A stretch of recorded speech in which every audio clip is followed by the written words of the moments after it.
I've said this before, I'm going to keep saying it. Please stop using these fuse holders on motorcycles. Please, please, please, please.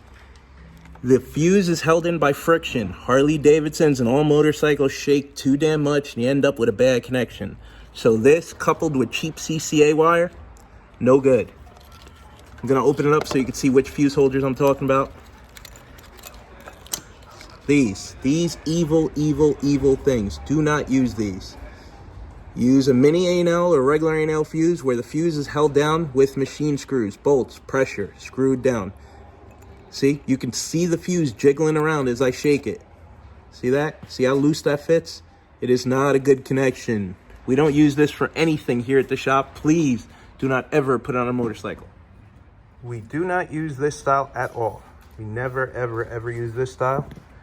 We like this one from New Concepts. See, it uses mechanical fasteners to hold the fuse down, so no loose connections. It's the one from that company. Of course, Stinger, standard A&L, held down with mechanical fasteners.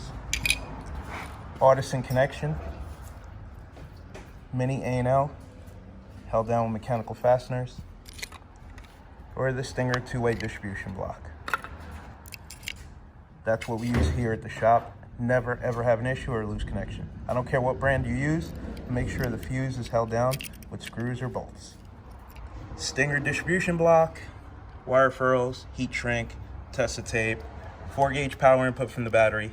Distribution block's gonna get mounted under here. That way it's easily serviceable. You remove the seat. Wires go up the backbone. Tech Flex braided loom. Amplifier neatly mounted behind the radio. Amp rack. There's an amplifier in this bag. Here's all the quick disconnects to make it serviceable. Everything's heat shrunk and soldered. Just professional the way it should be. The hole for the woofer is cut on a router, so it's nice and smooth, no jagged edges. Factory harness is intact. This is a CVO, and yes, the power lock will still work.